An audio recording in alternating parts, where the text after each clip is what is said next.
This meeting of the California High-Speed Rail Authority Board will come to order. Will the Secretary please call the roll? Good morning. Director Schenk? Here. Vice Chair Richards? Here. Director Rossi? Here. Director Curtin? Director Paskett? Here. Director Lowenthal? Here. Chair Richard? Here. Please join me in the Pledge of Allegiance.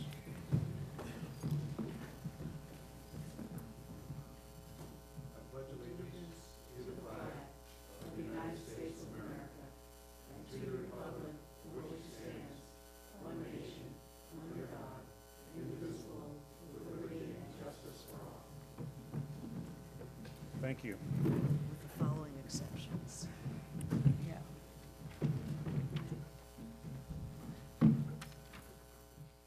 We'll move to the public comment period.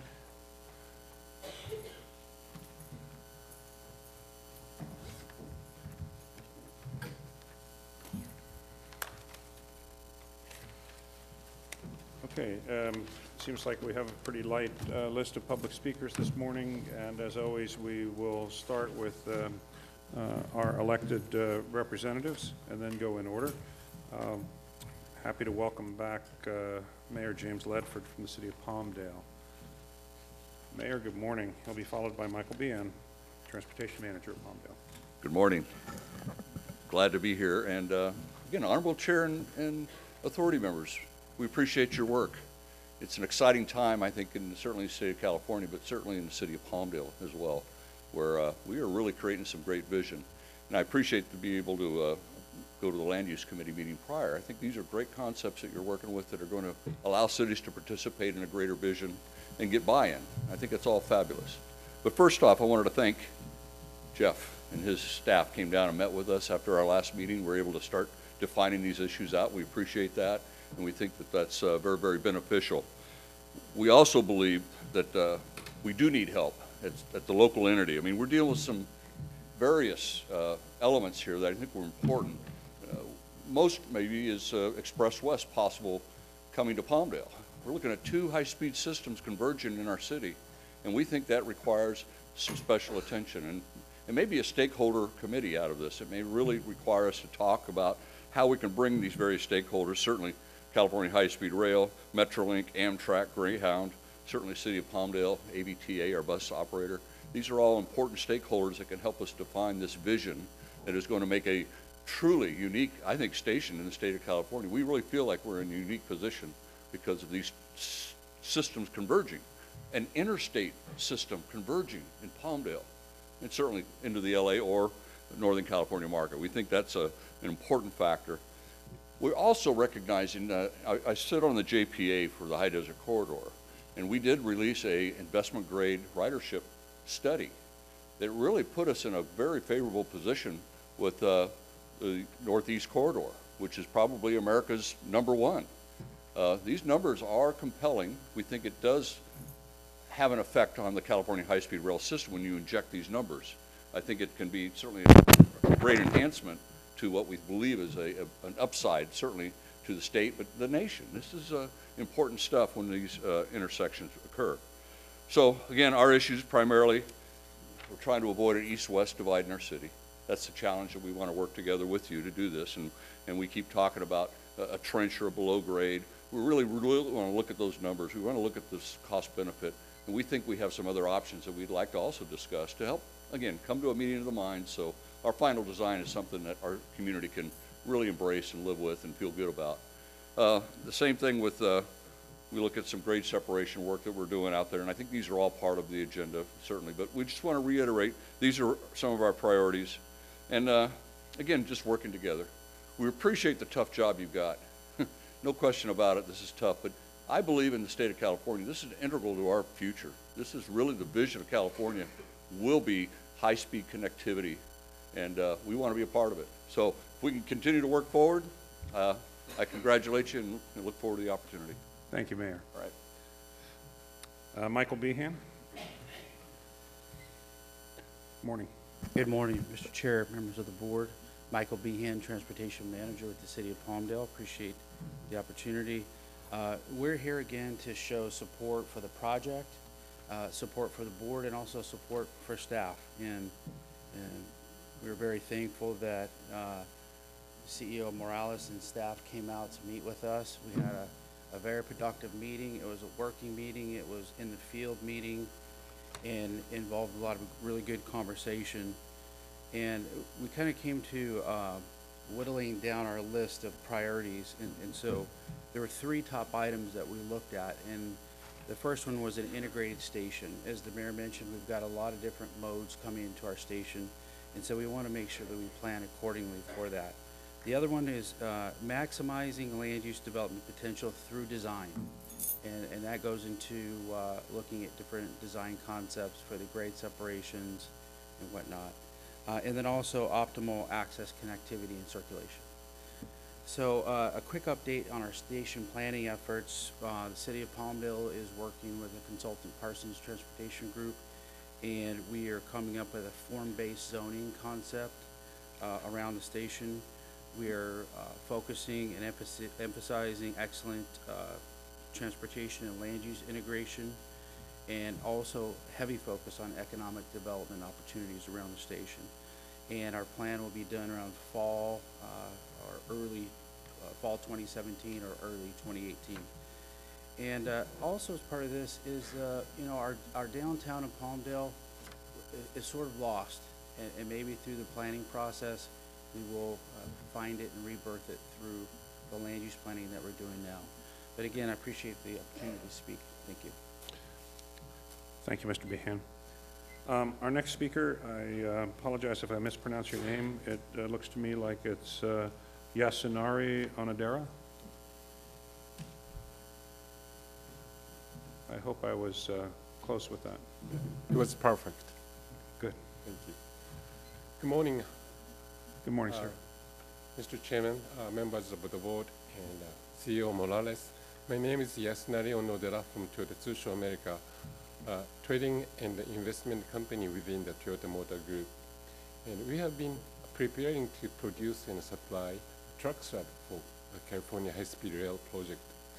And compared to the conventional ballasted truck, swap truck has a tremendous life cycle cost advantage.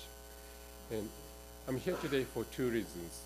First of all, I'd like to thank the members of the board, especially Chairman Richard, for your leadership. I have been attending this board meeting almost every month for the past 8 years.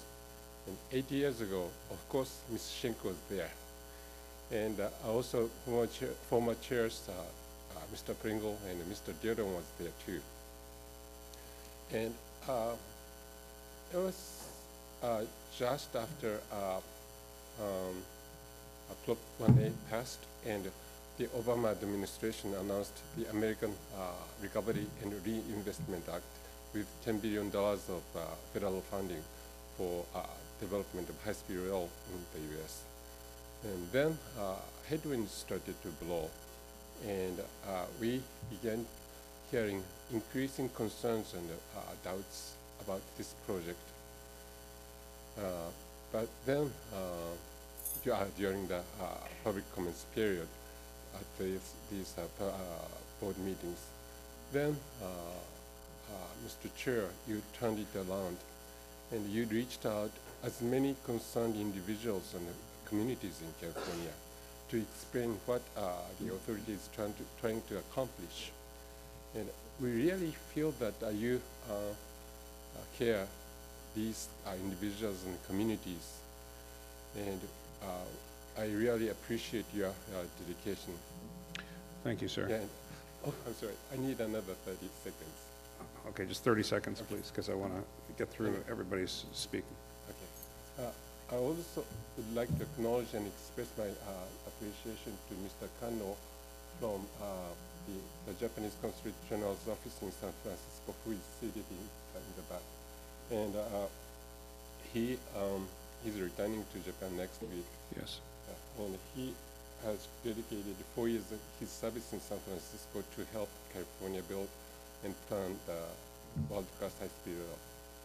Thank you. Thank you. Thank you. Thank you very much, sir.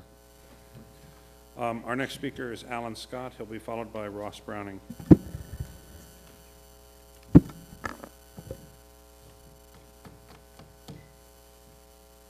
morning, Mr. Chair.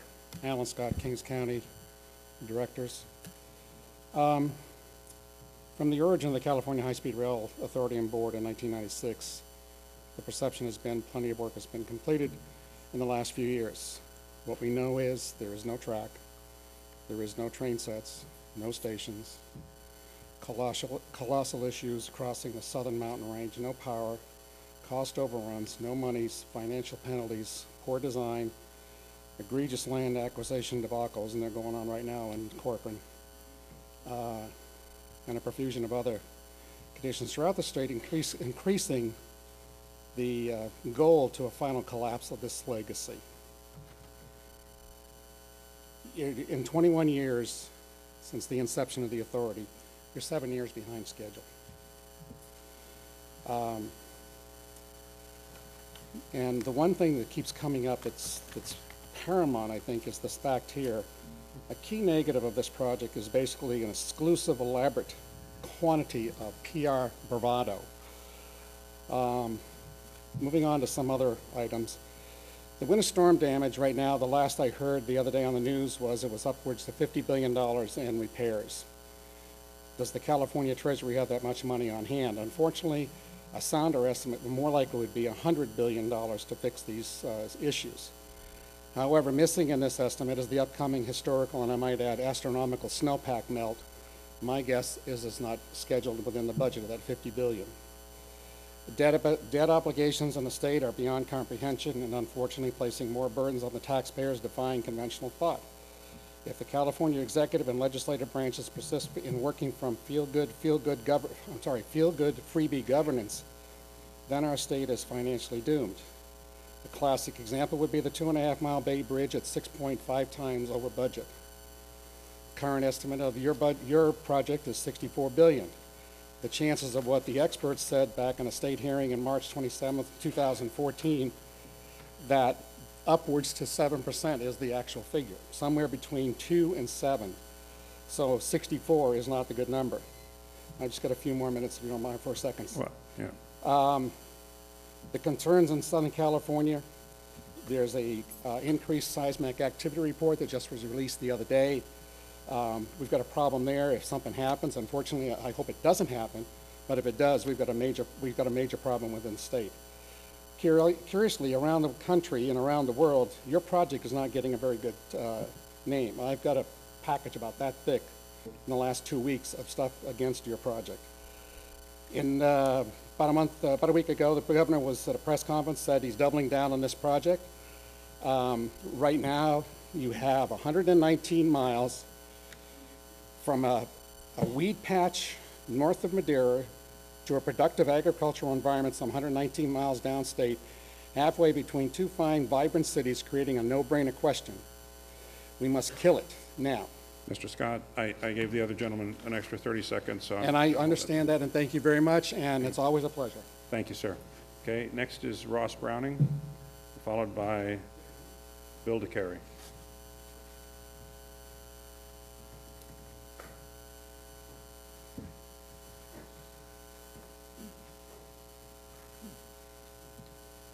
Morning, Mr. Browning. Yes, good morning, Mr. Chairman, board members. I'd like to take a few minutes today and revisit some things that have been visited before, and a couple of them I've even spoken about before. But I'd like to put it in a format that was introduced by our attorney, Mike Brady.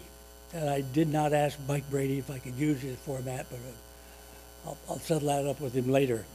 And the format is promises made, promises not kept. It's very straightforward. Prop 1A made certain promises to the voters and people of the state of California. We maintain, or I maintain for this, that Prop 1A is promises not kept. To the example, the dollars. We were told in Prop 1A that the dollar, it would cost $33 billion. Now, billion is a number followed by 12 zeros. That's a big number. We were told that we could have this wonderful train system running from north to south, south to north, for $33 billion. Sounded like a deal. I voted for it. It came out after it passed. Scant days later, it was already at $43 billion. Cost estimated, and nothing had been done yet. Costs kept going up and up and up, and finally ended up at between 98 and 119.6, I think it was, billion dollars. Brown Jr. came in with an eraser, his magical Eberhard Faber Engineering School of Train Design, and erased it and brought the total down to $68 billion. This was a promise not kept to us. We were told that there would be private investors picking up about a third of the $33 billion. That was a promise made. Promise kept? I haven't seen one of them. We've asked you people before. You have told us that yes, indeed you have private investors lined up, just chomping at the bit, but you won't identify them. They're not there. A promise not kept. We have been told, let's talk about a little bit of a performance statute. We were told that the system would operate between San Francisco and Los Angeles and make the run in 2 hours and 40 minutes. It didn't say around 2 hours and 40 minutes. It didn't say under 3 hours. It said very specifically 2 hours and 40 minutes. That was a promise made. We have nothing to go by now except your word, but there are documents out there and statements have been made by people of the staff that it will be under 3 hours. That's a promise not kept. Mr. Browning, I'm just going to hold you to the same thing I'm holding everybody else to. So I've given you almost an extra minute. So You know, wrap it up. I'm almost there. Yeah, I will. That's good. Time-wise, you can't make a standard. Those are promises made but not kept. okay. Thank you. Thank you, sir. Our next speaker is Bill DeCare, followed by Roland LeBron.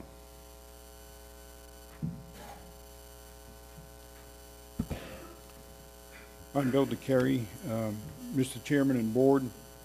With funding sources evaporating and private funds totally lacking, it is prudent to inventory the high-speed rail project. That's this project, not high-speed rail per se. For years, we've been told high-speed rail is California's transportation solution for a host of reasons, such as dramatic population growth, better air quality, and less congestion. Meanwhile, population growth questions abound. Air quality will deteriorate throughout decades of construction, and the Central Valley alignment does nothing to resolve congestion, especially along Interstate 580, the 405, or Interstate 5 through Los Angeles. The alignment via Palmdale is off the mark when the objective is Beta Basin in 2 hours and 40 minutes. We were told high-speed rail will alleviate airport congestion, that airport expansion wasn't feasible. Recently, ground was broken on a new $1.6 billion terminal at LAX, providing 12 additional gates. Regional airports such as Ontario are underutilized. As Californians, automobiles are in our culture. We build houses with 2- and 3-car garages, meaning total cultural change is needed to suddenly opt for travel by rail. Back in 2012 at a legislative hearing, I characterized the high-speed rail business plan as 239 pages of hype and hope. Hope that funding would somehow happen. Unfortunately, hope is not a plan. Currently, we're being told at every high-speed rail open house there are 119 miles under construction, when in fact construction is occurring at only several sites, and factually there are 119 miles under contract for construction in CPs 1 through 4. Construction package 5 to lay track on the 119 miles are years away. It is questionable if current funding will complete the first segment from Madera to a temporary station in Shafter. Without funding for train sets, there is no ridership, and therefore there is no revenue between these 2 points. Any completed sections of track could at best be used by Amtrak. The expenditure of billions and all the property owners' agony, known as high-speed rail, would essentially be for naught. It's time for someone in the Sacramento inner circle to think about Governor Brown's legacy and tell him to stop the deception and stop the train. Governor Brown should not want this mess on his record. Thank you. Thank you, sir. Roland LeBron.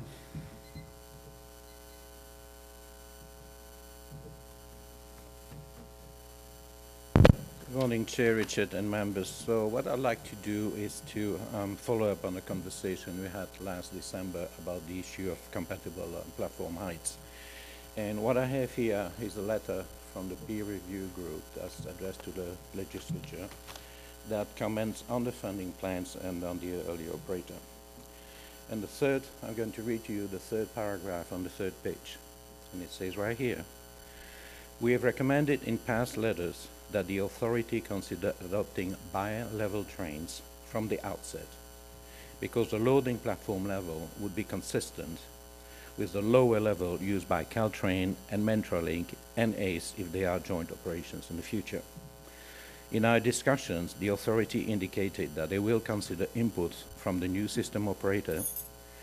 We recommend that this issue be addressed carefully before the High Speed Rail Authority commits itself to a rolling stock fleet design. And where I'm going with this here, I'm going to ask you two things.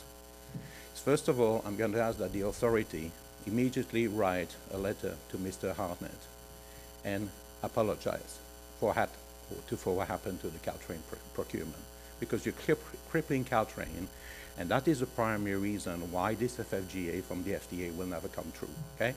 We're losing 200 seats per train. I use Caltrain, I got a problem with that.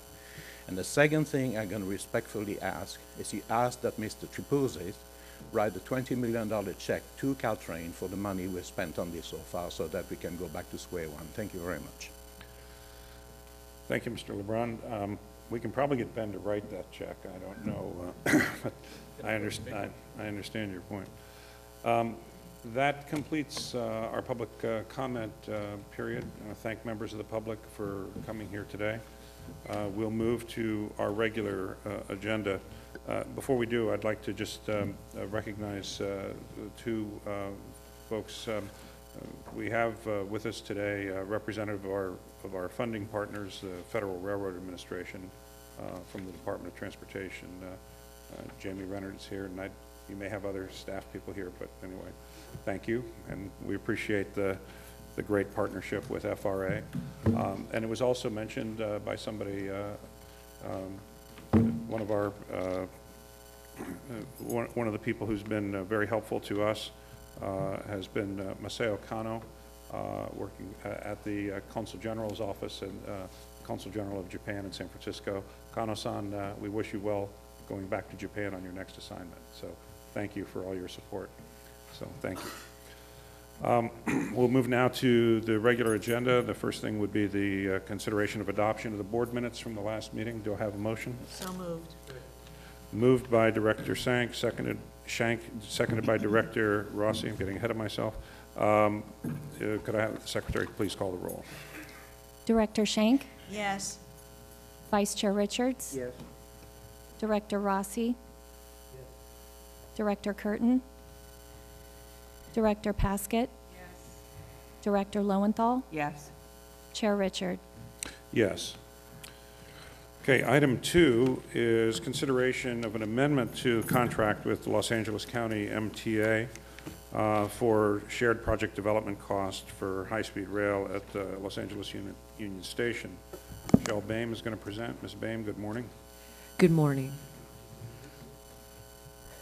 I'm here on item number 2, which is an amendment to the contract with LA Metro for support of project development costs for the Link Us project. Last February, we came and received your approval to enter into an initial contract, and today I am here to ask for an amendment to that contract in the amount of $3,726,102. This amendment is being requested specifically to advance project aspects so that we would be prepared to go directly into construction at the time that we complete the environmental clearance and the design build package. Specifically, we want to advance early utility relocation activities, and we also want to advance the design of the bridge across the 101 so that we can reduce the risk of the project moving forward. This project is of great regional significance in Southern California.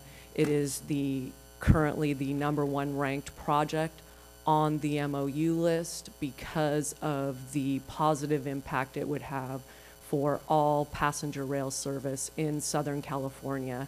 And we are currently designing it as an integrated station so that in the future, high-speed rail service would also use the Union Station as our Los Angeles station. So when this project is completed in the early term, this project is a project that has multiple benefits because it's a project that can be completed so that regional rail services can use that in advance of high-speed rail concluding our work to bring the project into Union Station. So it's really a win-win project. It will reduce the amount of time that locomotives wait in this station from 20 to 30 minutes to under 10 minutes. And it is also key to unlocking all of the potential that one of our other early action projects, the Rosecrans-Marquardt project, brings to the fore, because it unlocks the ability to run 32 more regional rail trains in the area. So this is really an example of a win-win project. Today, it improves high-speed, or all rail. In the future, it accommodates high-speed rail. Thank you. Okay, and I just want to make sure I understand what the amendment, we already have an agreement with them, right? So this is an amendment of an additional $3 million? Correct. What is, or 3.7, what's driving the amendment? I'm not sure I'm completely clear on that. Correct. So this amendment is specifically to advance components of the design further than a typical design package so that we could go into early construction. This is for the utility relocation package, and this is also specifically so that we can advance to full design the bridge crossing over the 101 and obtain all of the approvals from Caltrans to do that. As you would imagine, building a multi-track train track over the active 101 freeway will be very complex, and so we want to advance that to 100% design with this amendment so that we can go directly into construction with the agreements from Caltrans. So those are additional items that were added to the scope. Oh, okay, so I'm sorry, again, so we had an agreement with them to do joint design work Correct. on what I presume would be like a design-build approach originally? Correct. And what you're saying is that at this point, what you want to do is to, instead of design-build on that, you want to, on the overcrossing, take that design back in-house, advance it to 100% design so we can go to construction, and that's the increment of the 3.7? Correct. Yes. So basically that component of the project would be at 100% design. It could still be awarded with the design build package, but the design builder would not now have the risk of finalizing the design and obtaining the Caltrans approvals. So it would be eligible for construction upon award of that construction contract. So as you know, design build typically takes something to about 30% design, 15 to 30%, so this is advancing that. Mr. Morales? Sure. Yeah. I'm just trying to understand why.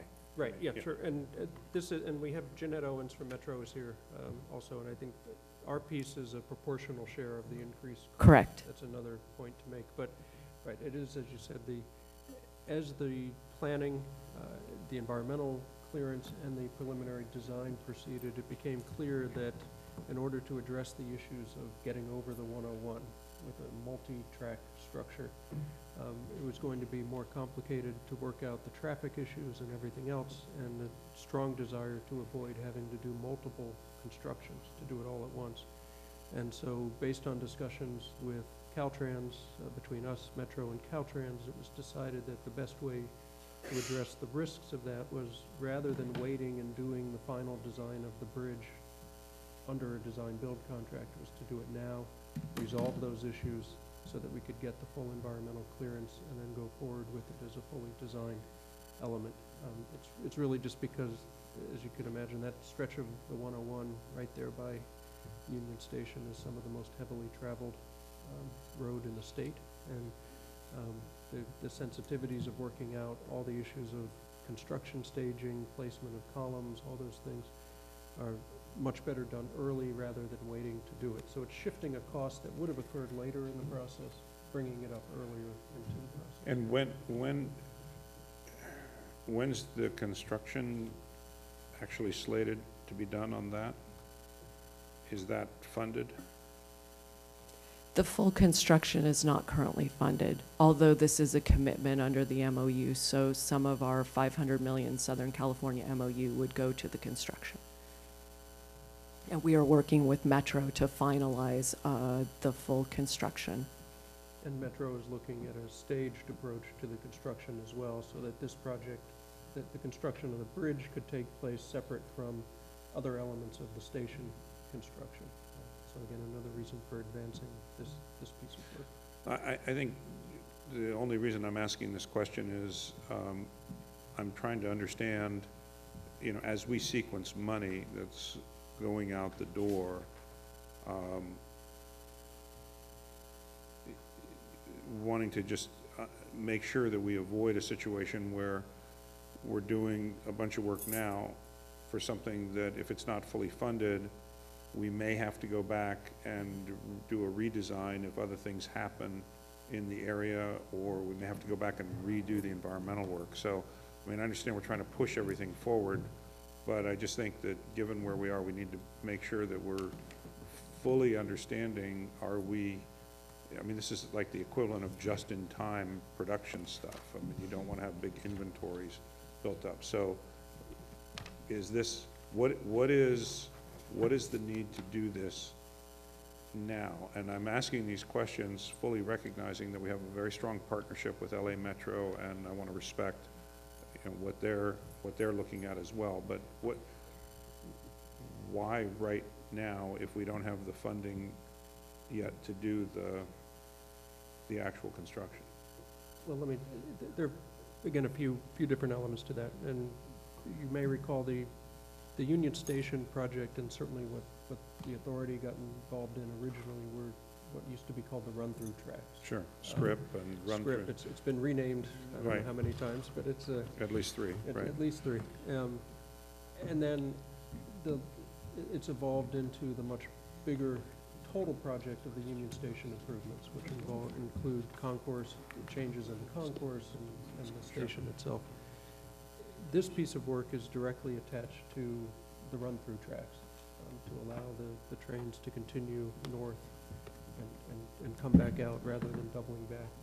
So what this would also allow is then the separate funding of and construction of the run-through tracks element of the project, and that's part of what Metro's looking at now, is how to stage that.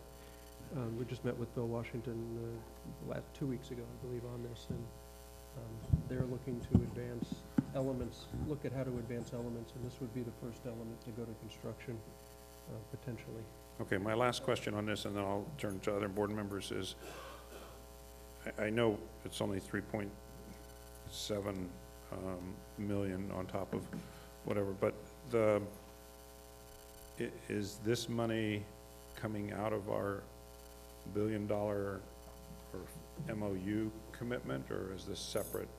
This is separate. The MOU money is for construction purposes, not for preliminary. So this is coming out of preliminary pre-construction funding that we have. Okay. Other members? Mr. Chair. Vice Chair Richards? Thank you. Just a couple of questions. What I'm confused about, and I would echo everything that the chair said with regards to the relationship with Metro and the importance of LAUS to not only Southern California but to our system. If I recall, I mean, when we did this last year, I think it was, we had the contract or the agreement was an amount not to exceed 15 million. So that's one. So I don't understand why wasn't this already contemplated in the 15 million. And secondly, I think in the staff report it talks about, and I agree with what the chair said also. I mean, it's not a lot of money, but either it's not being explained carefully enough, or what we've read doesn't just doesn't make sense. How has it already been contemplated in our 2016 business plan? It says that this is already contemplated, so that must be the 3.7 million is what I'm reading. Was that already contemplated? I don't remember it, and I mean, I don't remember all the numbers, but I don't remember that one specifically. Business plan, you don't have to ask for the increase. It's in the That's business plan. exactly right. This is just Well, it's a procedural issue. I think where Director Rossi is going is, right, because it's amending a contract, we have to come back to the board, even though the amounts were anticipated. The in there. So 3.7 the million was already 3.7. anticipated. Okay, that part I did not Right. recall in the business. Right, and because again, what we're doing is pulling forward a piece of work that we had anticipated in a separate, Yeah. in a subsequent contract. And so the scope of, we're changing the scope and the amount of the contract because the original contract, the not to exceed, assumed getting only to 30% design on the structure. We're going to go in partnership with Metro to 100%. So it's pulling that money forward in the process, but the money was assumed in the 2016 plan to be there just at a later stage. I guess just the way I read it last year is that I thought what you'd come before us for was an amount not to exceed 15 million, and that was our total exposure. Oh, okay. No, that was for the scope of work, getting to the 30% design, being able to go out to a design-build contract. I And so see. what has changed is taking this element and essentially doing full design on it. So it is a change in direction. But the assumption had been that we would have funded our share of doing that additional work just later. I would like to,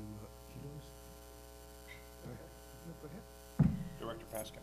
So I'm very encouraged with Jeff's work and Michelle's work and in this area. And while it is a change, it's a minor change in the context of our entire budget. I don't think that we get enough attention to the Southern California piece of it at the board level. And so I'm thrilled that you've taken a look at this and that you're seeing it as an opportunity to accelerate a very small amount of work to potentially be ready to construct and to potentially to pursue the environmental documents. And so I'm enthusiastic about it. A little disappointed that you're getting so much scrutiny for such a minor shift that could have such a tremendous impact for the LA area and Union Station. One of the things that you mentioned in this is the idling. Can you explain that again? Yes, so if you take a look at the map behind you, you can see what the project is. Right now, all of the purple tracks shown on the right-hand side of the screen don't exist. So all of the trains operating in Southern California come into Union Station from the tracks on the left side. They come in and out through the same set of tracks.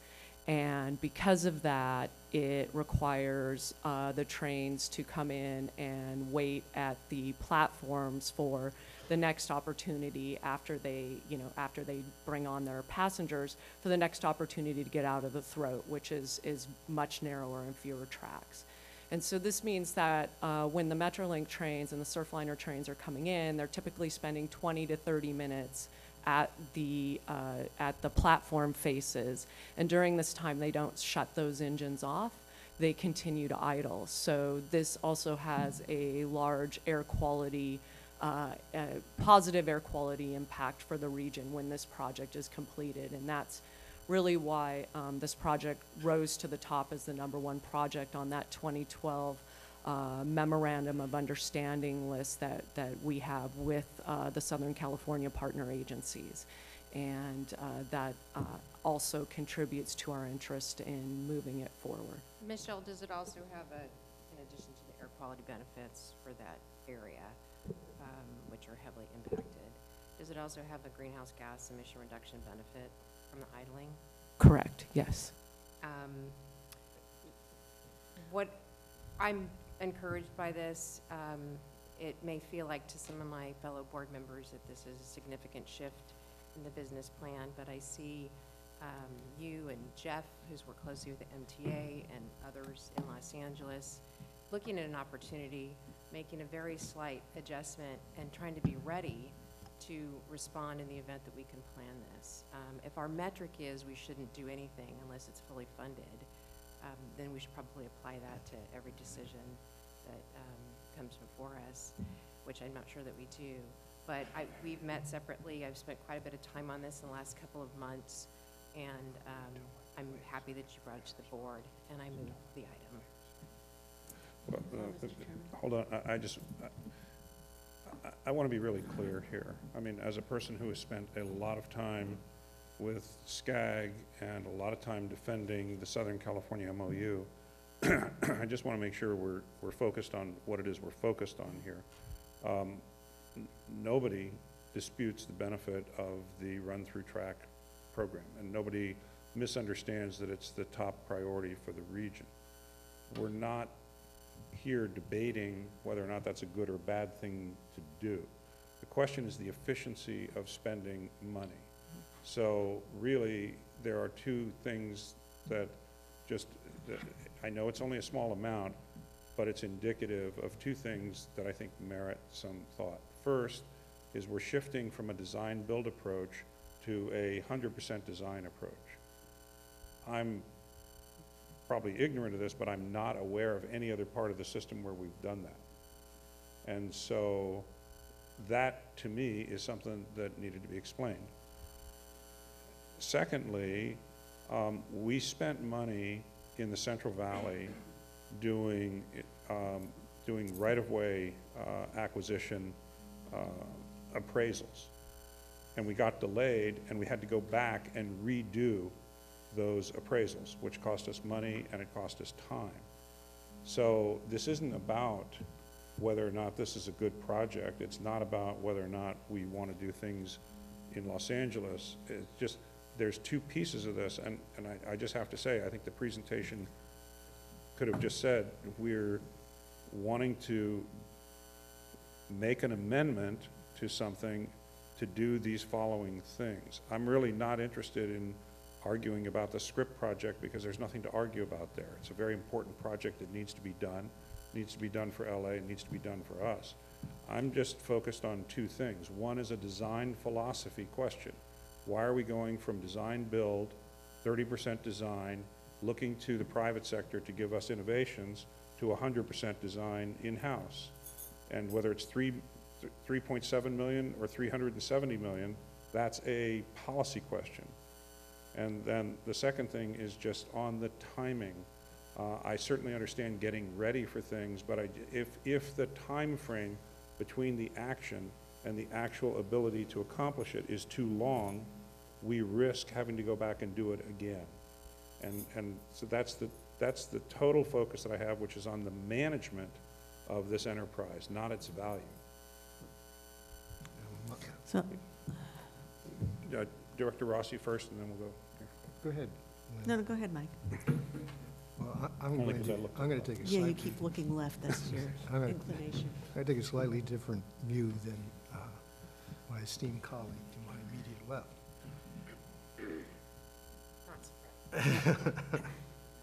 $3+ million is a lot of money to me.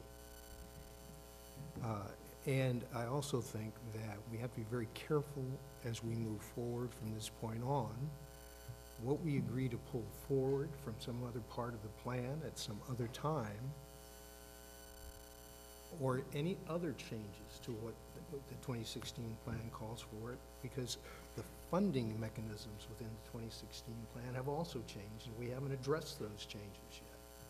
So every dollar is important until we have a deep look at the existing requirements that we've agreed to, the 125 deliverables. All of them are going to be very difficult to deliver, given the funding situation. So looking at these as one-offs is not fiduciarily correct, nor is it financially appropriate. And we need to look at this as a holistic exercise, in my opinion, because we already know that we've had 3 auction periods of cap and trade that haven't come as we projected. And they'll come back as that gets settled. But as you look at all those changes, you can't just look at what we're spending, you've got to look at what we said we'd have to spend. We haven't done that yet. So if we do a series of one-off approvals that aren't dramatically important at this point in time to what we're doing, then we have to at least know what we're committing everyone to here. That's not your issue, and I don't mean it to be your issue. That's this board's issue. that we Understood. should be looking at. And so I think we need to be very, very careful about what we do until we fully understand the deep dive of the existing business plan and the things we've agreed to commit to spend monies on. I know Director Schenk was next. Go ahead, and then. Oh, okay. I don't know, must be mellow today because I agree with everything everyone says, but especially what Lorraine was talking about. But before I get to why, I have a couple of quick questions. Michelle, so you're saying that sort of stage right, run through tracks, and we know, I know very well it doesn't exist. That's the part for the surf liner, used to be called the San Diegan. Correct. And that's the push-pull thing, and yeah, it's terrible. Okay. Well, why is this recommendation being made? Will it speed things up? Is there an exponentially different result that would come from this that would be beneficial for particularly those run-through tracks? I mean, I'm just trying to understand the why of it first. Correct, yes. Our partner, LA Metro, is leading this project. They are the owner of the station, Yes. and as the owner, they're advancing it. By the way, we could have owned that, but that's another story. Back in 1980, there was an MOU with Mayor Bradley for Caltrans to acquire the station, and then it didn't happen. But sorry, I digress. So our partners, LA Metro, saw that opportunity in 2012. They purchased it, and they are advancing this project. And based on their current analysis and what they're looking at for their regional plans, and in light of the fact that they did recently approve Measure M in LA County, they believe now they have the opportunity to advance this project. And Does so, that mean speed it up? yes. Can we say Yes, speed it up? that means speed up this project so it could be done. As you also know, something on the City of LA's mind is the potential 2024 Olympics. So there are a lot of projects like this that they're looking at to speed up so that they could be constructed in time for that, should that happen. And so this is one of those key projects because it literally is the heart of the Southern California mobility corridor, right? From San Luis Obispo all the way down to San Diego. And so their engineers, in concurrence with our engineers, have determined that by advancing this, and as Jeff mentioned, front-loading basically, instead of spending the $3 million after the award of the contract, which LA Metro will award, they will hold the contract. They believe that a few pieces of it should be advanced so that the construction could start right away.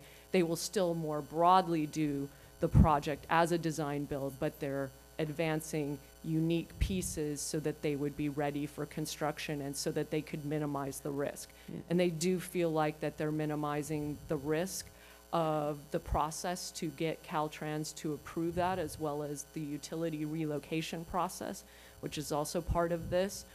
Those tend to be things that are very risky and can extend project schedules dramatically. So based on their overall analysis, they are recommending and moving forward with this path. Yeah. So here's the point. Commissioner Rossi and our chairman are absolutely right. You can't do this stuff piecemeal. Can't do it whenever. We've got to have, this is a policy-setting board. But there is a bigger issue here that involves not only Los Angeles, but the entire Southern California area. And obviously the Olympics is a very big issue, not just for LA, but again, for the whole Southern California area. And I think we have to, when we look at these one-off items, we need to have, the full story of why we would be taking this kind of an action. But in fact, in Southern California, for those who aren't from that area, and when I say Southern, I mean San Diego, Long Beach, LA, there is a definite feeling and increasing press coverage of abandonment, that everything is focused on the Central Valley and Northern California. And in fact, we are. I mean, that's the truth of it. So something like this is a much bigger deal than just the amount of money that we're talking about and sort of the getting away from what should be our pretty standard policy. So I would support it. Thank you, Director. Director Lowenthal. Yeah, I'd like to know a little more about the regional connector. Will that be finished? When will that be finished? Jeanette? The regional connector will be completed in 2024. So it's... A lot of things are coalescing on that date. So that's part of why we need the planning now. Correct. Of course, I'm waiting to come up from Long Beach and go from the blue line to the red line seamlessly, but not until 2024. Ms. Owens, why don't you introduce And yourself? so, Jeanette Owens, Senior Executive Officer for LA Metro on the Regional Rail. Yes, we are working very hard to try and expedite the regional connector. has the plan for the regional connector changed since we started working with Metro?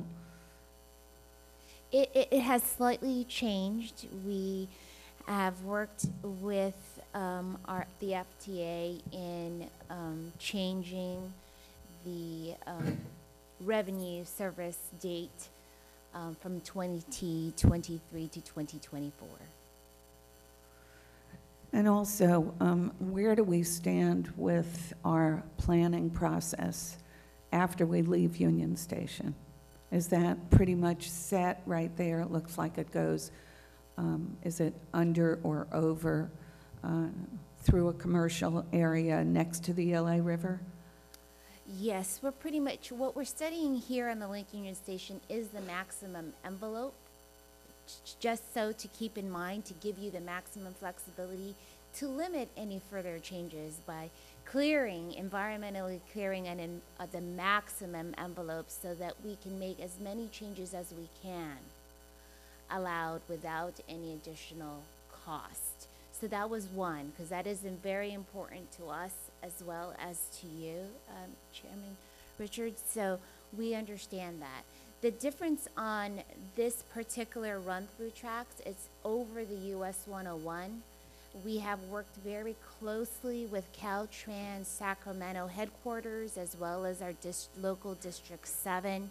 And we know that we can no longer widen this freeway.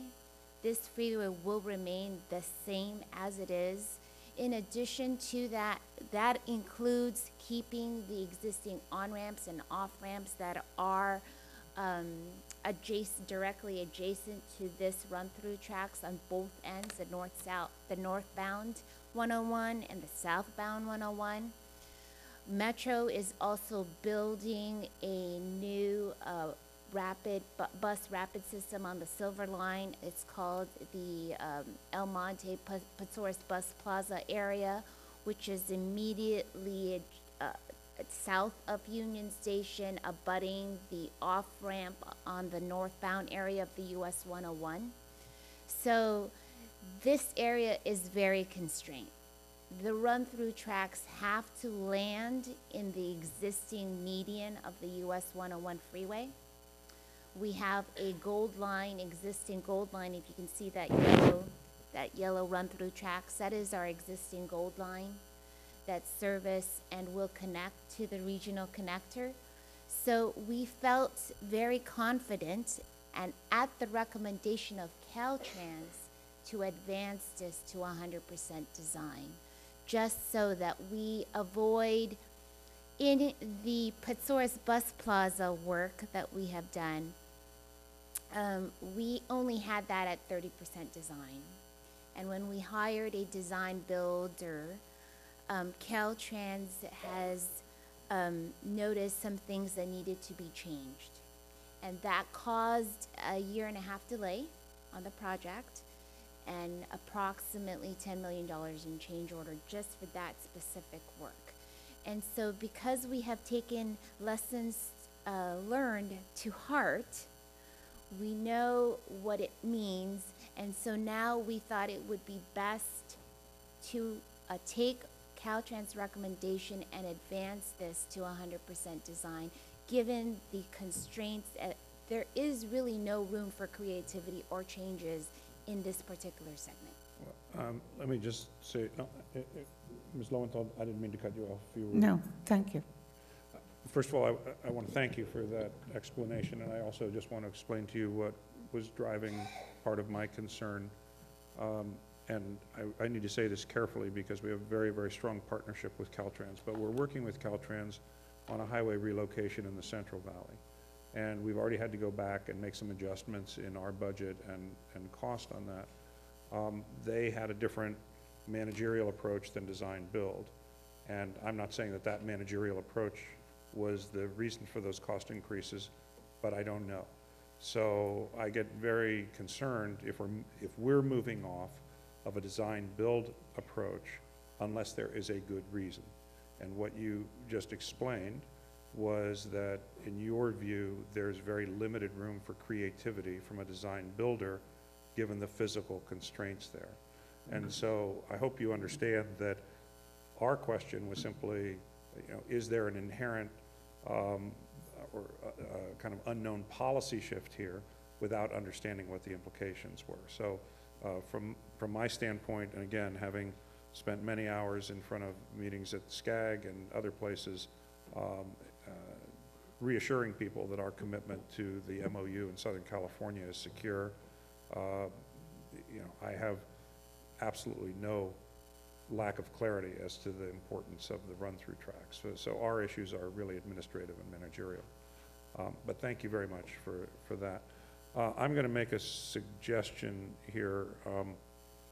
And again, I know there's a tendency when there's a small number that people sort of understand that sometimes those get bigger or more scrutiny than big numbers. But there are just two things before we go forward on this. First, appreciate the staff following what the board had asked, and so we do have a sign-off on this from the CFO, from Russ Fong.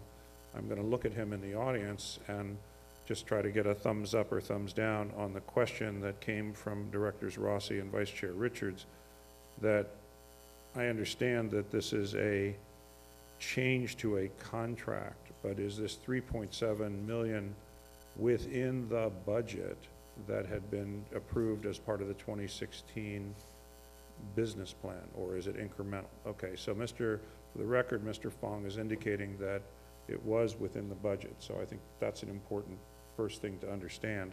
And obviously, if there was anything that was not in the budget, then we would either expect not to see your signature in that box, or that there'd be some explanatory material seeking us to change the budget in an explicit way.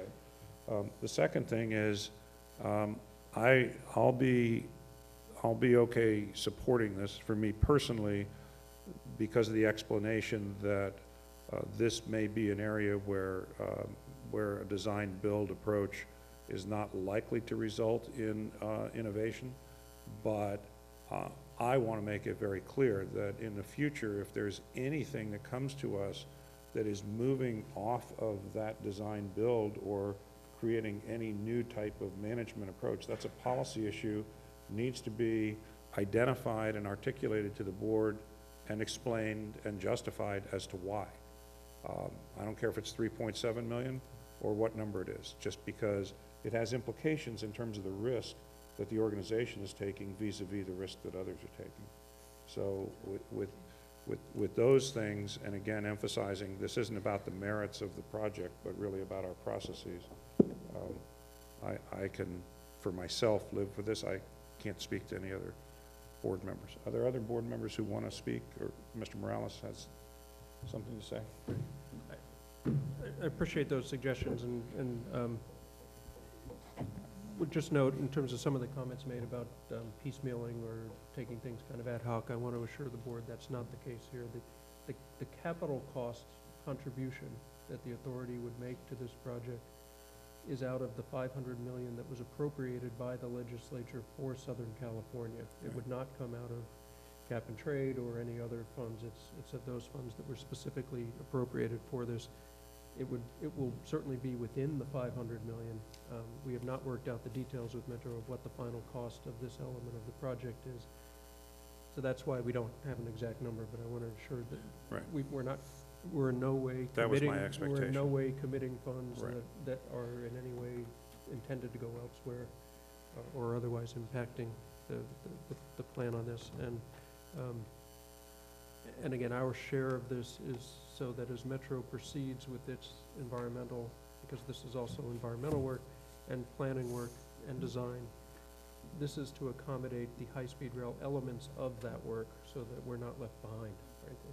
Because otherwise Metro could be in the position of advancing the project without us. That's not their intent, that's not our intent, and but it's to keep pace with them as they move this forward. Okay. So is that what could happen if we didn't approve this today? It would, we'd have a lot more discussions certainly there with them of it. It could affect the overall project schedule certainly if we don't approve it, and If it raises the question Jeff, of whether if it remained the way it had been before on a design build, would the other 70% have come out of the capital costs that we'd already, through the legislative process that's already been committed? Would that then have come out of the capital 500 million, or would it still have come out of the separate? it would have, assuming it had gone as a design build, it most likely would have come out of that 500 million. Right. Okay, so I'm just still not sure, Russ, I don't understand where the, two things. One, I couldn't agree more with what Director Rossi said with regards to things have changed since we approved the business plan last year. We haven't gotten down in the weeds on determining how we need to redirect every dollar that we've got to respond to that. And secondly, if that's the case, if our contemplation was that the business plan, any additional design work would have come out of the 500 million, where's this 3.75 roughly number coming from if it's already in the business plan? I'm not sure where that was.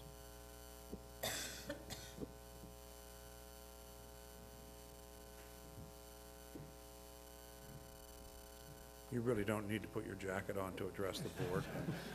This has become a work session. But I do need to borrow that tie for Friday. Russ Fong, your Chief Financial Officer. Good question. So what we have is within our 2016 budget, what we're doing here is shifting funds. So what are we going to spend first versus others? Mr. Rossi has a great point. We have a limited source of funding. So this is what we're looking for you as guidance. Is this a priority? Is this something we want to fund? And that's the point. I think, Jeff, I either misunderstood you or we're just talking past each other. In that, the fact that 500 million is allocated doesn't mean anything. The dollars have to actually be there. Right. And so we have and the dollars are not fungible from the perspective of, or let me put it another way, they're fungible, but they aren't identified. Therefore, yeah, there's an allocation, and look, I'm a huge believer in Southern California being the driver of the economy in the state, regardless of what Silicon Valley says. But the fact of the matter is that whatever the allocations are, there are only so many dollars. And so you have to decide which, as we move through the changes, I'm just asking a simple question. As you look at the overall budget, how do you decide whether this is something we need to do today versus other things that need to be done even more, and the dollar pool has shrunk? That's the question. I'm certainly not against doing this. I'm trying to figure out how we make a rational fiduciary decision with the data we've been given. That's all. Can I just offer one thing, just one clarification? The 500 million here actually was appropriated by the legislature from Prop 1A funds. And so, in essence, what's happened is that they have fenced off 500 million, which was part of our commitment. But you've got to get the Prop 1A funds. You do have to, yeah, so somebody's going to have to do a D plan and all that, but Right. all I'm saying is those funds are only available in Southern California. And I don't have a problem with that. That doesn't answer the question. dollars are dollars. Right. We don't have the Prop 1A funds unless there's a line item match. here I haven't seen, which means that whatever dollars are going to do this are coming from someplace else as we sit. So then, how does that impact other things that we have on a priority to get this thing done? I'm just saying, it would seem to me to be more rational to sit down and take a hard look at the numbers and make that decision, not on a one-off basis. Yeah, so Fiduciarily and financially, our obligations to the taxpayers of the state seem to me to dictate that. and not to be confused, you have spending authority, and then you have cash, and we need to look at both of them. So we do have the authority, and so if the board approves this agenda item, we have the authority to spend it. But the cash and the money has to come from somewhere, and we just shift our priorities. So when we come to the board, I'd like for you to think of, when you approve agenda items, you're approving that this is a priority, and then we shift the funds. Because there is a cash balance we have to look at, and then also do we have the appropriate authority? Yeah, And they're two separate. And for me, I mean, the way I look at this is, there's $500 million of Prop 1A money for Southern California. Prop 1A money, by its legal terms, can only be spent, can only be 50% or less of any specific expenditure. And so that means that before that money could be spent, somebody, presumably in Southern California, is going to have to come up and say, okay, here's our match for that Prop 1A money, and then we would have to go through the process of drawing down the Prop 1A money. So I don't have any problem with that. And I also don't have any problem with the notion that of the $500 million in Southern California, probably the #1 priority project for the region, which will ultimately be critical for us, is the run-through tracks. So I may have a slightly different view than my colleague, Mr. Rossi, but I'm going in the same direction, which is, you know, if it were not for the fact that that money's fenced off, I believe that the region's going to come up with their share because of the import of this project, then I see that as all working together. But I was a little concerned because the 3.7, which is a small amount but indicative, is outside of the 500 million. That's coming from planning funds, which also could come from Prop 1A monies, but I don't know that they are. I don't know where that is coming from. So all I know is you said it's part of the budget. That's fine. And I'm going to be fully supportive of the hard look that my colleagues to my left want to give to where we are right now in light of recent events on the cap and trade front. So, I mean, for me, I'm satisfied that this is outside of the resources that we can look at potentially reallocating because it's already been set aside by the legislature. Others may not see it that way. But again, I'm focused on the process and making sure that we're very disciplined in how we look at this. You actually, by the way, Mr. Chairman, you can't look at it that way because that's not the way it is. Financially, it's money that you can't access at this point in time, so it isn't blocked off. What's blocked off is still blocked off and hasn't been used. So in a financial sense, these are other dollars that can be used for other things. I don't think I'm going to agree with that, but we could have that conversation. Hopefully. Just ask your CFO. Well, it can't be used outside of Southern California. No, that which we haven't got yet can't be used outside of Southern California. What we're about to do is use dollars that can be used anywhere. We use The 3.7 million. Yes. I agree with that. So, Mr. Chairman, do you need Okay, some kind of a well, motion, I or- think we need a motion, and then people will vote how they want to vote. Yeah, did you want to incorporate any amendments to that motion, or was No, that just? I That was figured just that by saying dicta it, that there. people get the message. Okay, So. well, I will move it. Okay, it's been moved by Director Schenk, seconded by Director Pascal. Secretary, please call the roll. Director Schenk? Yes. Vice Chair Richards? No. Director Rossi? No? Director Paskett? Yes. Director Lowenthal? Yes. Chair Richard? I'll vote yes.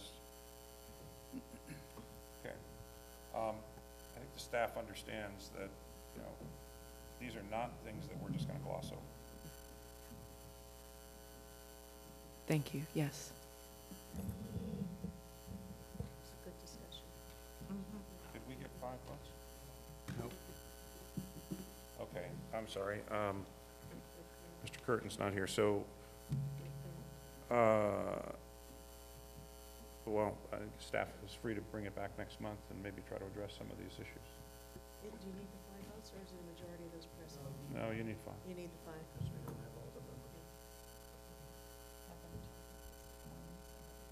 What?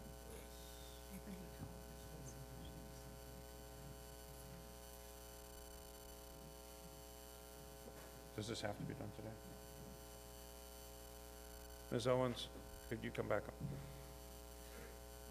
What's your timing? Yes, Mr. Chair, we are going to the Metro Board on March 23rd. In regards to the approval of this agreement, of this action. I can hold a vote open. The end of the meeting. Yeah, I mean, Let me suggest something else, Mr. Chair. Okay, Mr. Rossi. If we make as part of this approval, this recommendation, that before we do any further transactions of this nature, we will do a deep dive of the financials, where we are, where the budget is, and what we can do. I'll change my vote. Okay. Is that okay with you? I presume that the I- authors would, I accept that. the authors would accept that as an amendment?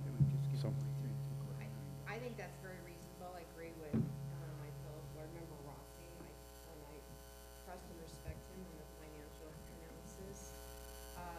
I'm pushing this today because it might be too little too late, but I was very disappointed in the direction the business plan from last year and de-emphasizing some of the California.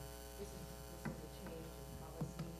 Mr. Ross is correct. We absolutely have to look at every penny right now because of where we are with respect to the finances. But this is an opportunity to look at the MTA, to look at the region on the top priority project, and the timing is very sensitive. I see visibility of that between Michelle and Jeff, and so it's a good compromise. But I just want to say, a year or so after we adopted the business plan, I'm just so disappointed that we do very little for the plan. This is one opportunity to do something that's extremely, so I appreciate this. And I also want part, thank you, I also want part of the amendment to be that by the end of the workday today, we will find 3.75 of savings that will come out of the budget. why don't we express it this way? Nope, that's exactly the way I want it. Okay. I don't want any wiggle room, that's it. Well, got my vote. my only question is, I think lawyers would call that a condition subsequent. I'm not sure what happens if that doesn't happen I by the will end of the. take the commitment from the CFO as done. Okay. So, Russ, you're deferring your salary for the rest of the year so that Mike can come up with the 3 point. Okay, so the amendment, as I understand it, is as follows. The amendment to the motion is that the motion would pass with 2 additional provisions. The first is that this board will do a detailed analysis, a review of current resources to determine priorities for expenditures across the program. And the second is that the staff would essentially find offsetting 3.75 million in savings from program dollars. Or can I, Sure. or to demonstrate that the capacity is there to fund it, that there's free capacity? Nope. Is that, okay, okay, it's fine. Okay. Russ, you think you can find that? Okay. Okay, as amended, Secretary, please call the roll. Director Schenck, Yes. Vice Chair Richards, No. Director Rossi, Yes. Director Paskett, Yes. Director Lowenthal, Yes. Chair Richard. Yes. That's 5. Okay. Ms. Owens, thank you for sharing, and Ms. Boehm, thank you. Yeah, I think that turned out to be an important discussion. Very good discussion. Yeah. Appreciate my colleagues' contributions to that, and Mr. Rossi, I appreciate your creative way to try to get to a good result on that. Even though my esteemed colleague to my left. We're going to park you two next to each other each meeting. Okay. Okay. Next, we turn to a very important topic, and one that I think defines the creativity and innovation of the way that this authority is approaching the development of the high-speed rail system as a commercial enterprise. And that's our effort to bring on an early train operator to infuse commercial ideas into the design. Mr. Morales, you have a presentation on this. Yes, and I won't presume, based on the last, to assume this will be quick, but my intent is to have a quick discussion on this. Are you Really asking for money at this point? No, I'm not asking for a dime. It might go well. Yes.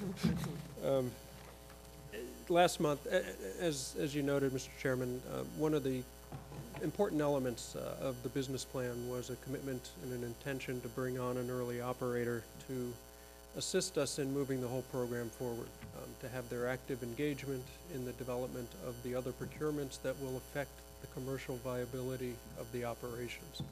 So to be engaged in the procurement of the rolling stock, to be engaged in the issues relating to systems integration and other things as we go forward, and then to carry us through the initial operations during the ramp-up period.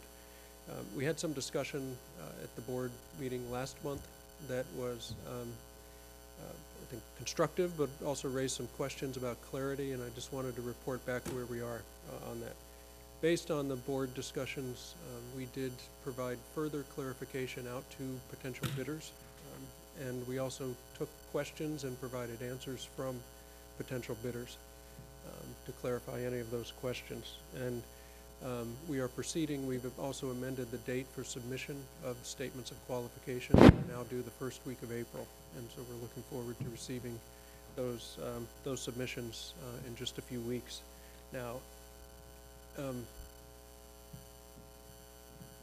being a believer in a picture being worth 1,000 words, this is the bulk of what I want to just focus on, and this was the subject of some of the concern at last month, about what the scope of the engagement of the early operator will be.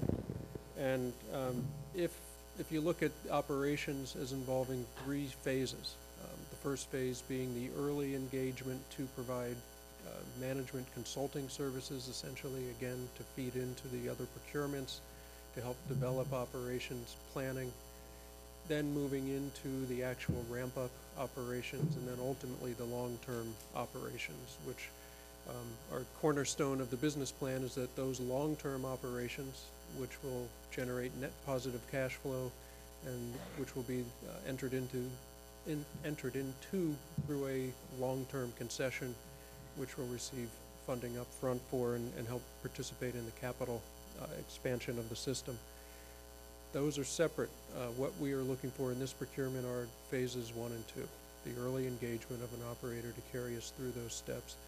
That's the clarification we provided to ensure there was no misunderstanding among potential bidders, also to make sure the board was in agreement that that's what we were doing, and I think we've moved ahead with that. And so just wanted to make sure that the board was aware that we have provided that clarification to the bidders. Again, we've gone through a round of questions to ensure that any questions that they did have were answered. And we are now, again, looking forward to receiving their submissions in about 3 weeks. Thank you, Mr. Morales. And I know that Director Curtin, who had a conflicting meeting this morning, couldn't be here. He's at the California Water Commission, dealing with another part of the state's infrastructure. Had raised some issues with this, and I've spent some time talking with him. And one of the points that I made to Director Curtin was that while we are at the request for qualifications stage right now, and I think these clarifications that you're providing are important, that it just highlights that when the staff comes forward with the actual request for proposals, I think we'll want to make sure that we have sufficient time for us to be talking about that and thinking about it, because that's the thing that will really define the relationships and the risks that we're suggesting that people would be dealing with. And so I think more than what is normally the case when the staff comes forward with an RFP, we pretty much say, yeah, let's go out and see what we get. But on this one, I think that it'll be very important for us to have a fulsome discussion at the board about how the RFP is being constructed, what message we're sending to the potential respondents to that, so that we're clearly thinking about how we are articulating the risks that we want them to look at.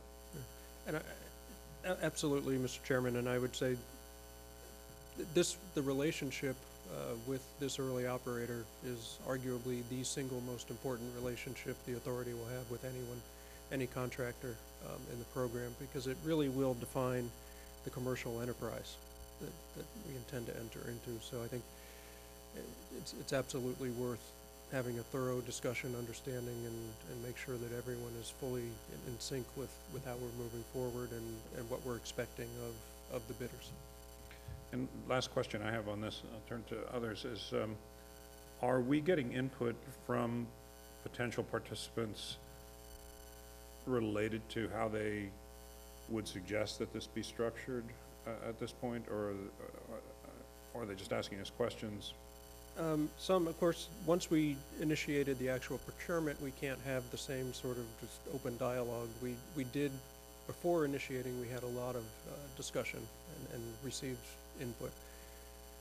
Some of the questions we've received formally through the process do at least kind of get at a structuring question and indicate certain preferences of how they think it should be structured. So in different ways, yes, we've gotten input on that. Okay. I'm sorry, I didn't mean to jump in front of colleagues. Questions for Mr. Morales?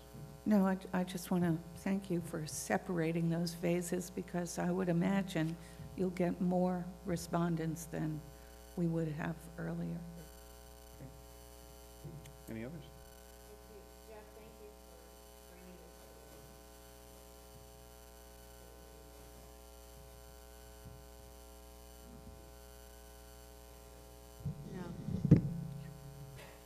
It's probably better.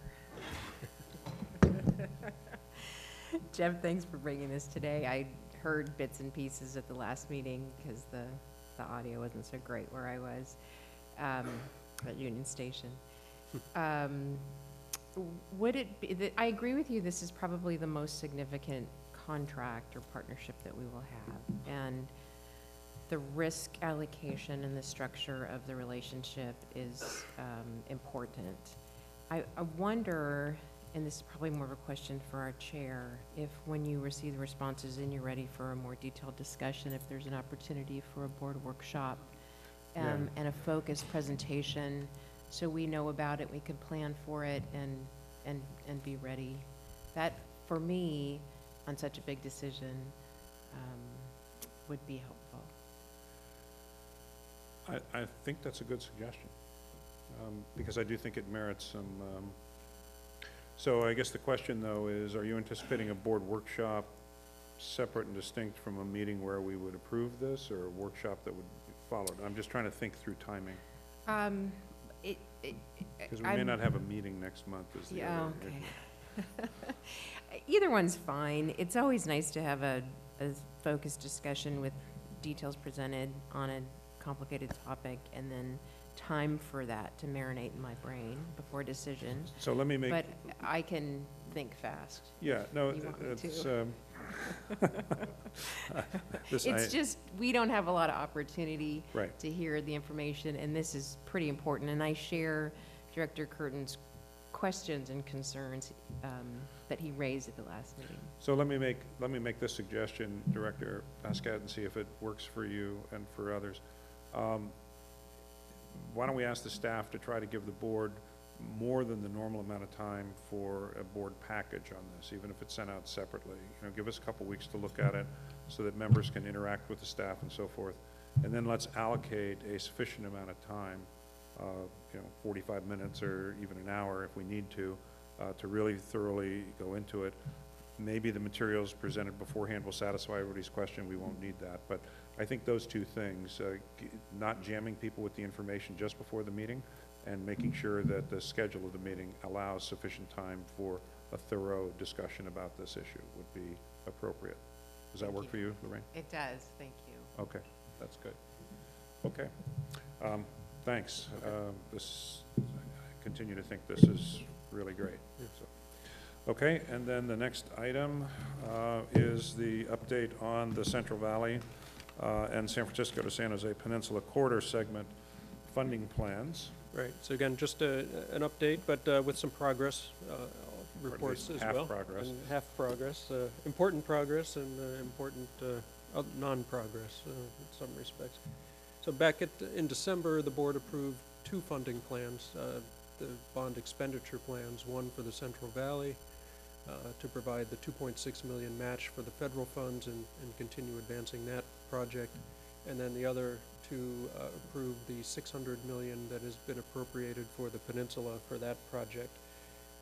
That then began under Prop 1A the 60-day review period that's called for the Director of Finance to review the plans and determine, as it's phrased in the statute, whether those plans are likely to succeed, and with input from the Joint Legislative Budget Committee. That input came into the Director of Finance, and on March 3rd, the Director of Finance provided two letters, which you have in your packets, one on each of the plans. For the Central Valley plan, I'm pleased to say the Department of Finance was able to approve the plan, which means after a long wait, a lot of years, a lot of challenges, we are actually going to be out, the treasurer will be selling bonds and we'll be spending bond funds on the program as intended. And so that is moving forward. We're very pleased with that, and it's an important, very important milestone for us in the program. The Peninsula situation is different. As I'm sure everyone knows, the full funding grant agreement, which was part of the funding plan and assumed in this board's approval of the 600 million, that went through all of the departmental reviews at the United States Department of Transportation, went through a 30-day waiting period, basically for Congress to be advised of it. At the conclusion of that 30 days, the Federal Transit Administration advised Caltrain that it was deferring a decision on the full funding grant agreement. Because of that deferral, the Department of Finance then was not able to give its final sign-off on this funding plan to spend the bond funds, because the bond funds assumed the availability of the federal funds. And so in the letter, you'll see that Director Cohen made it very clear that if the full funding grant agreement had been executed, he would have approved the expenditure of the bond funds. He was ready to do so. It met all the other requirements. But the failure to execute the full funding grant agreement made it impossible for him to be able to sign off and say that the plan can proceed. So right now he also said the second that gets resolved, let me know and I'll get back to you and approve. An important element there. But so what that means right now is the Central Valley moves forward. We'll be, as I said, the treasurer will be selling bonds this spring, and we'll be spending them and over the course of the coming year. The Peninsula project, we're waiting to see what happens in Washington, basically, to see how that situation gets resolved. So don't have anything more specific to report at this point, but did want to make sure the board was aware of where we were on those two pieces and answer any questions you may have. Yeah, let's see if people have questions. Ms. Pascat? Jeff, thank you for the report. I have questions and then maybe comments that may or may not be helpful. So my first question is, why the delay? So the letter, the Federal Transit Administration, the acting administrator, there's not a new appointee in place, indicated that it was to allow for the new president's budget to be, to determine where transit funding and that grant therefore fit within the new president's budget and whether they could enter into that commitment.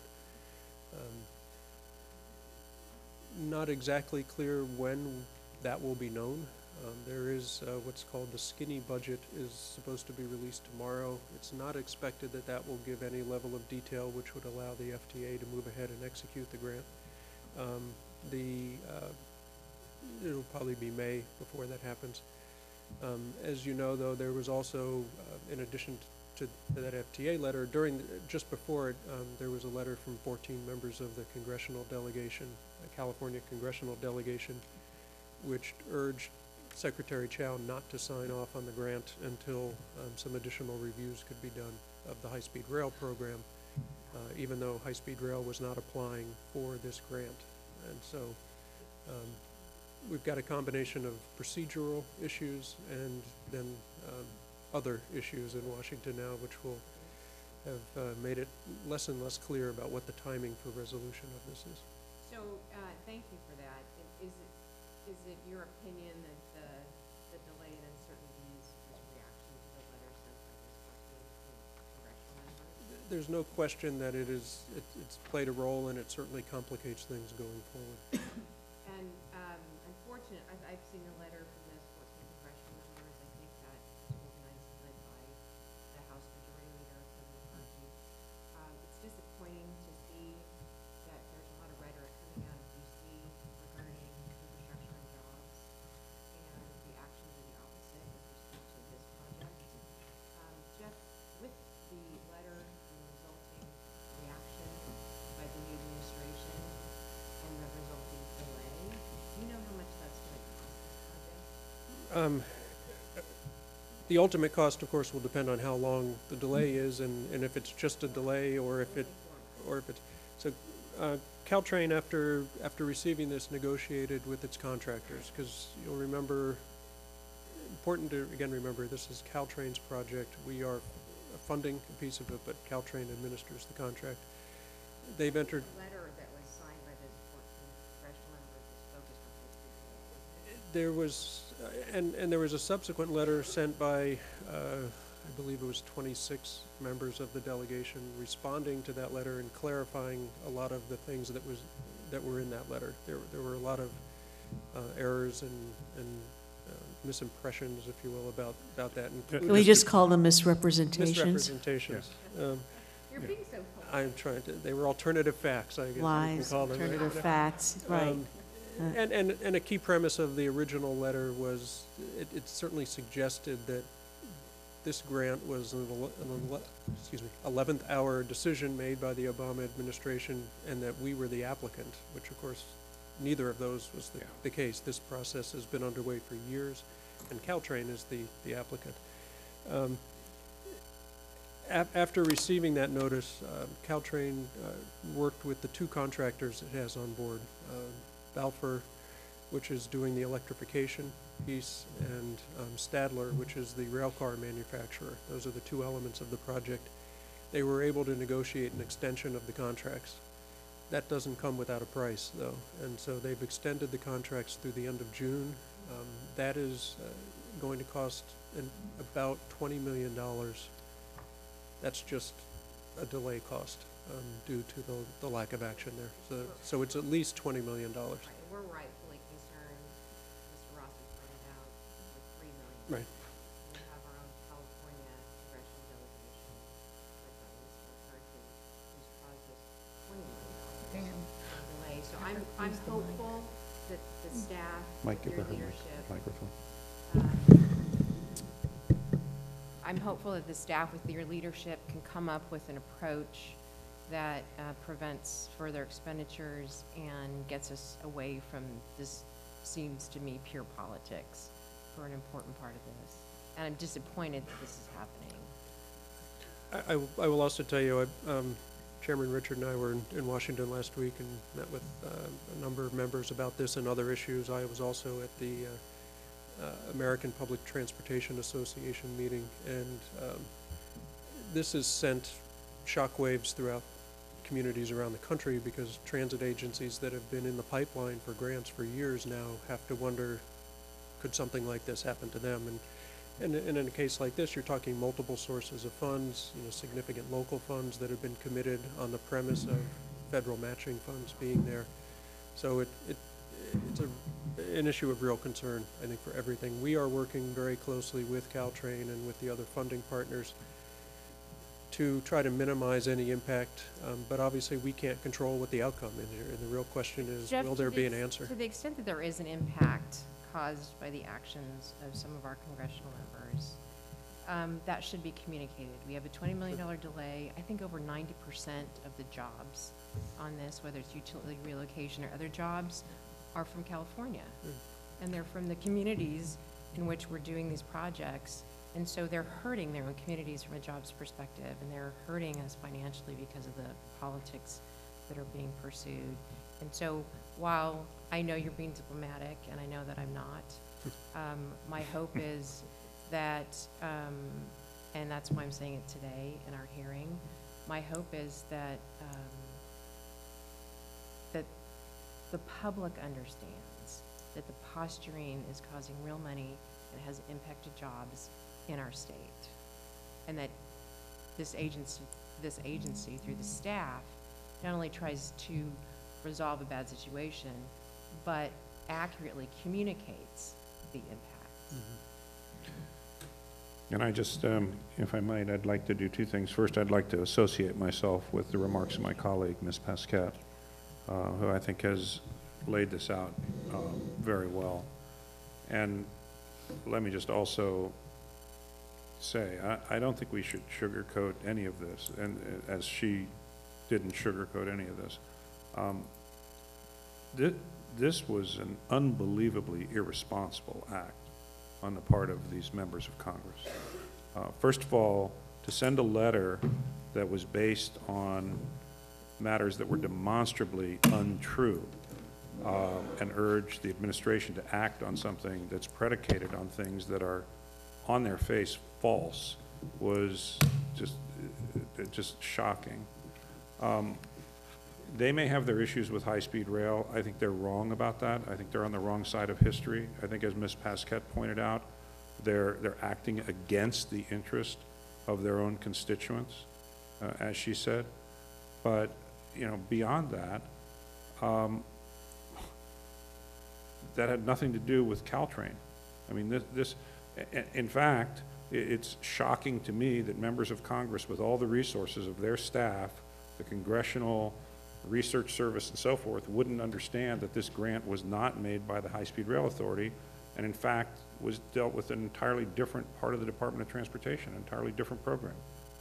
Our funding partner is the Federal Railroad Administration. This grant was coming through the Federal Transit Administration. It had nothing to do with high-speed rail. It was a grant to increase capacity on a rail line that's at full capacity. That was the purpose of it. So, and I want to be very careful about one thing, though. The Trump administration has not acted on this yet, other than to defer this. We haven't seen a policy expression from the administration. So I think that the blame here needs to be firmly lodged with the Republican congressional members who asked the administration to hold this off.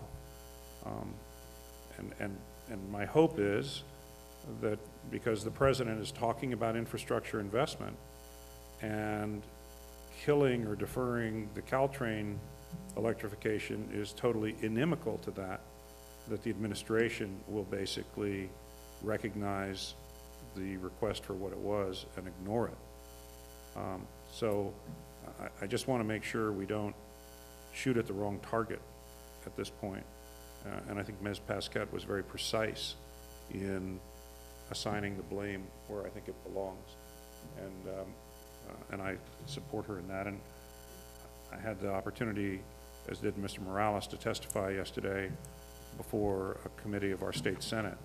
And Chairman James Bell, who was one of the founding members of the Peninsula Caltrain Joint Powers Authority, was outraged by this because he knows the amount of work that was done. He also knows the burden that the people in that region have taken on themselves to fund Caltrain electrification, and all the work that's been done over 20 years to make this happen, to be undone at the last minute by an errant, uninformed, factually incorrect assertion on the part of people for what can only be described as a political motivation. So, Lorraine, I apologize if I was less passionate about it than you are. That's a first. Yeah, we go way back, Ms. Pasquette and I. Anyway, so with her, I share the hope that I know Jeff and I were in conversations yesterday. Transportation Secretary Kelly is very involved in this, the governor's office. The governor himself has written to Secretary Chow asking to discuss this matter with her. And you know, this is something that the people of Silicon Valley are extremely concerned about. The businesses in Silicon Valley have been banging away for Caltrain electrification and other transportation improvements to deal with real impediments to their business operations. So I don't see how anybody who purports to care about Silicon Valley could take this action. Anyway. I'll just say, I couldn't express it any better than you and Lorraine have. This is quite simply, and I'm not known for being diplomatic either, a despicable act of Republican congressional politics at its worst. I didn't think they could sink any lower, but they have, and you were quite right in pointing out that where the blame lies here, and it's not with the administration yet, and I hope that we are working closely, that is our staff, with the stakeholders along the corridor, with Silicon Valley, with McCarthy's district business leaders, as well as the people who are who would stand to benefit economically, jobs, etc., to let them know what the truth is, because this is, you know, I've seen some low things in my lifetime, but boy, this is a new low. You know what the irony is on this? The stated purpose of the letter was to try to impede the high-speed rail program. If any of them had bothered to read our business plan, they would know that we can open an operating, self-sustaining segment just to San Jose. So if they delay the Caltrain electrification, they don't impede the opening of an initial operating segment of high-speed rail, they only impede Caltrain. Now, ultimately, we need that corridor electrified, there's no question about it, but in the short term, it doesn't accomplish what they wanted it to accomplish. So, classic case of shooting at somebody and hitting the hostage. Well, and not only that, but should the federal money not ultimately appear, and the state and the region are forced to come up with alternative sources, that means $647 million of other projects in the state don't happen in order to fund this, because the federal money will have been yanked. So it has ripple effects in multiple ways. And I would only hope that those offsetting project impacts are not peanut buttered across all transportation projects, but are selectively applied in certain regions of the state. Mr. Chair.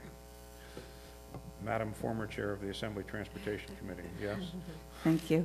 Just a comment. I think we're all aware that this is a project of national significance, and that all of the equipment used in construction comes from just about every congressional district in the country.